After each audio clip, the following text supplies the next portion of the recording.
ఓం నమో భగవతే వాసుదేవాయ. శ్రీ విష్ణు మహాపురాణంలో పురాణ అవతారాలను గురించి మనం తెలుసుకుంటున్నాము. మైత్రేయ, మంచిది, ధర్మజ్ఞుడవు, మా పితామహుడు వశిష్ఠ భగవానుడు తెలిపిన ఈ పురాతన వృత్తాంతము నీవు అడుగుట చేత మరలా జ్ఞప్తికి వచ్చినది.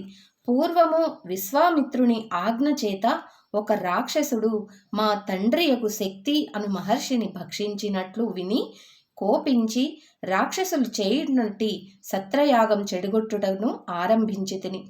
ఆ సత్రయాగమునందు వందల కొలది రాక్షసులు నాచే భస్మమై నశించిపోయిరి.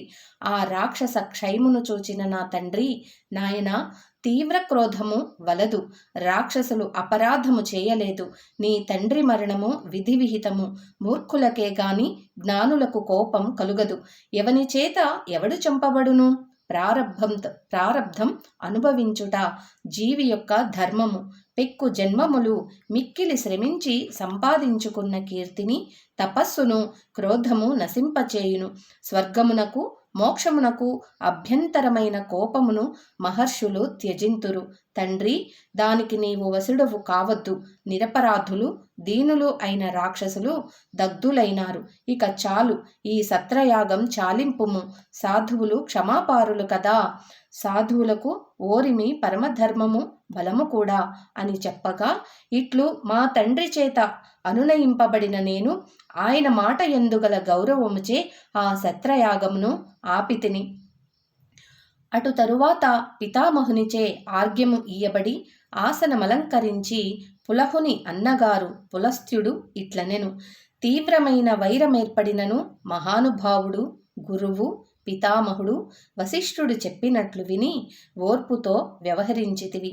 ఈ విధేయత వలన నీవు సర్వశాస్త్రములను ఎరుగగలవు. కుపితుడవు అయినను నా సంతానమును విచ్ఛిన్నం చేయుకుండుట వలన నీకు ఇంకొక వరమును ఈయదల్చితిని. నీవు పురాణ సంహితకు కర్తవు కాగలవు. దేవతల పరమార్థతత్వము సమగ్రముగా నీవు ఎరుగగలవు. ప్రవృత్తియందు నివృత్తియందు అనగా కర్మ మార్గమందు జ్ఞాన మార్గమందు నా అనుగ్రహము వలన నీ మనస్సు స్వచ్ఛముగా ప్రకాశించును అనగా, అంతట మా పితామహుడు వశిష్ఠుడు కూడా పులస్త్యుడు వరమిచ్చినట్లు జరగగలదనెను. ఆ ఇరువురు మహానుభావులు చెప్పినట్లు సర్వశాస్త్రములు మీరడిగిన ఈ క్షణమందు జ్ఞప్తికి వచ్చుచున్నవి. కావున మైత్రేయ, పురాణ సంహితను నీకు ఇప్పుడే చెప్పుచున్నాను. దానిని అంతగా చక్కగా వినుము.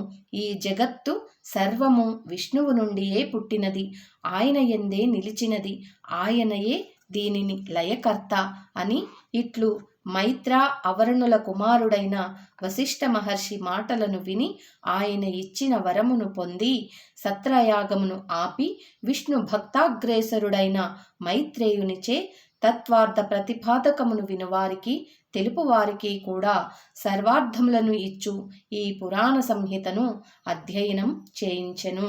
ఇప్పుడు పురాణ సంహితంలో ఒక భాగం పూర్తి అయింది. నెక్స్ట్ వీడియోలో సృష్టి పూర్వస్థితి, అసలు ఎలా ఈ సృష్టి అనేది పూర్వం ఎలా ఉండేది ఏంటి అనేది మనకు పరాశరుడు చెప్తారనమాట. అది రేపటి వీడియోలో తెలుసుకుందాం. ఓం శ్రీ నమో భగవతే వాసుదేవాయ. స్వస్తి.